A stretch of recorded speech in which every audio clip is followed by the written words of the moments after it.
Chinese बहू। हे भगवान, फिर से यह कोरोना नाम का राक्षस जाग गया। इस बार तो ड्रैगन के मुंह से मौत बरस रही है। सही बोल रही है माँ जी। मुझे तो अब शर्म ही आती है कि मैं चाइना से हूँ। न जाने क्या क्या खाती हैं, कैसी कैसी बीमारी फैलाती हैं। अरे बहू, लेकिन वहीं से तो तू भी आई है ना मेरी लाडो। तू तो अंडा भी नहीं खाती।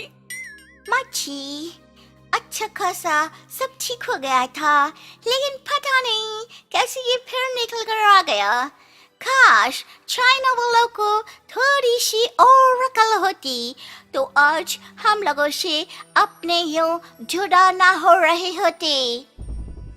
कोरोना की नई लहर से देश में हो रही मौतों और घर में बंद रहने के कारण हमारी चाइनीज बहू बहुत दुखी होती है।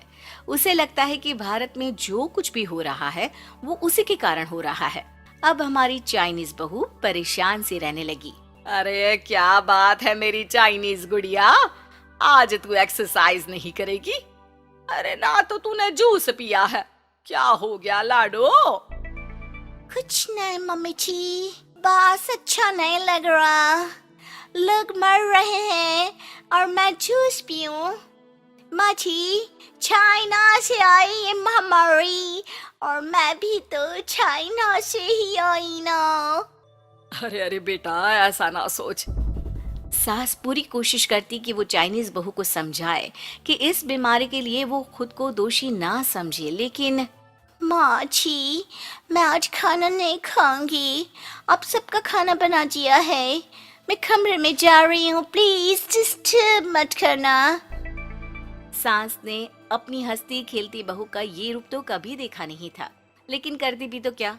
अगले दिन सुबह सुबह, अरे ये पूरे घर से स्वादिष्ट खाने की महक आ रही है।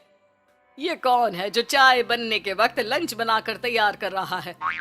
वो किचन में आती है जहाँ चाइनीज बहू ने शुद्ध वैष्णव खाना तैयार कर रखा था। अरे बहू, सोई नहीं क्या जो इस वक्त इतने प्रकार का खाना बना लिया? हाँ हाँ माँ जी, क्या करे, जब दिल में बोझ हो तो नींद नहीं आती। तभी तो मैंने सोचा मैं गरीब और जरूरतमंद लोगों को खाना पहुंचा दूंगी। वो ढेर सारा खाना रोज बनाती और गरीब और बेसहारा लोगों में बांटती। क्या कर रही है बहू? कितने दिनों से देख रही हूँ तू अच्छे से सोती भी नहीं है।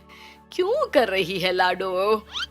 क्या करूं माँ जी, मेरे देश के लोग जीवन की लड़ाई लड़ रहे हैं और मैं सो जाऊं, मुझसे नहीं होता। एक दिन चाइनीज बहू पीपीटी किट पहनकर खड़ी होती है। अरे ये क्या बेटा, खाना देने जा रही है या लड़ाई लड़ने? माँ जी, मैं कुछ दिनों के लिए घर नहीं आऊंगी। मैंने सोचा है कि मैं घर से बाहर रहकर कोरोना के मरीजों की देखभाल करूंगी। ओ प्लीज प्लीज आप मुझे रोकना नहीं। नहीं नहीं बहू, ये तो तूने बहुत ही नेक काम सोचा है। बस बेटा तू अपना ख्याल रखना। बहू वहां से चली जाती है, लेकिन सास की रोज फोन पर बहू से बात होती। घर पर क्या है माँ, क्यों भेज दिया तूने उसे? बाहर कितना खतरा है, उसे कुछ हो गया तो? अरे बिल्कुल चिंता ना कर, उसने सारे नियम कायदे को फॉलो किया है। अरे वो बिल्कुल ठीक रहेगी। और अगर मैं उसे मना कर देती ना तो उसकी अंतरात्मा उसे सोने नहीं देती। तू तो सारा दिन घर से ऑफिस का काम करता, लेकिन मैंने देखा है उसे कितना परेशान रहती थी कुछ दिनों से। हाँ वो भी है। उधर चाइनीज बहू लोगों का खूब ख्याल रखती, उन लोगों तक खाना पहुंचाती, उनके बच्चों की देखभाल करती। एक दिन बहू अपनी सोशल साइट देख रही थी तो उसे दिखता है कि एक आदमी ने बच्चों की देखभाल के लिए पोस्ट डाली है। बहू उसे फोन करती है। मैं आपकी कोई मदद कर सकती हूँ, प्लीज बताओ। दूसरी तरफ से आवाज आती है। मैं और मेरी बीवी दोनों ही कोरोना से पीड़ित हैं। हम लोगों के बच्चों को देखने के लिए कोई नहीं है। प्लीज हमारी मदद करो। हाँ हाँ बिल्कुल, आप परेशान ना हो, मैं आ रही हूँ। मुझे आपका एड्रेस बताओ। वो आदमी बहू को पता लिखवाता है। वहाँ वो पहुँच जाती है। ओह, ये किसे बुला लिया आपने? ये तो चाइनीज है, इसी के कारण तो हम लोगों का देश इस परेशानी से जूझ रहा है।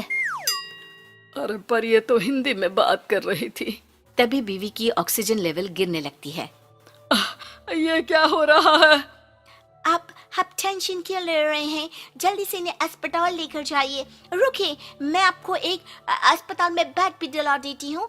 वो मेरे अंकल का अस्पताल है। चाइनीज बहू फोन पर बात करके उन लोगों को बेड दिलाती है, जहां पति की भी तबीयत खराब हो जाती है और दोनों को बेड दिलाकर बहू घर में बच्चों की पूरी देखभाल करती है।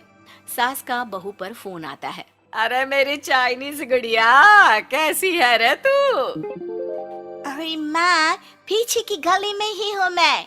वो खालिया लोग है ना, उन दोनों हस्बैंड वाइफ को कोरोना हो गया था। मैंने उन लोगों को श्रीवास्तव अंकल के अस्पताल में भर्ती करवा दिया है और अब मैं नमाज ही उन दोनों बच्चों का ख्याल रख रही हूँ। अरे जीती रहे बेटा, कोई जरूरत हो तो बता देना। नहीं नहीं माँ जी, सब कंट्रोल में है। बस इन बच्चों के माँ बाप ठीक होकर घर आ जाए। अच्छा माँ, इन लोगों के घर का फोन बज रहा है, मैं आपको थोड़ी देर बाद कॉल करती हूँ। लैंडलाइन में घर के मालिक का फोन था। हम लोगों की जिंदगी का कोई भरोसा नहीं है।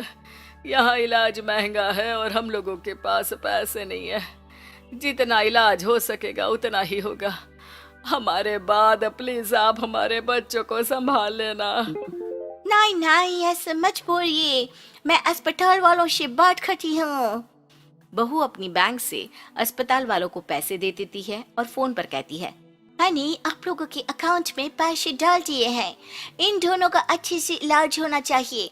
पैसे की जरूरत होगी तो मैं और डाल दूंगी। सारा दिन बहू कोरोना पेशेंट के बच्चों को देखती, रात में ढेर सारा खाना पैक करके जरूरतमंदों में बांटती। सोशल साइट्स के जरिए भी वो लोगों से जुड़कर उनकी मदद करती। फिर एक दिन घर का मालिक और उसकी बीवी ठीक होकर घर आ जाते हैं। आपका बहुत बहुत शुक्रिया, मैं आपकी पाई पाई लौटा दूंगा। भाई नहीं, पैसा दिया था, लेकिन वो जब आप बिल्कुल ठीक हो जाना तो क्षमा कर दे देना, कोई बात नहीं। दोनों पति पत्नी चाइनीज बहू का शुक्रिया अदा करते हैं।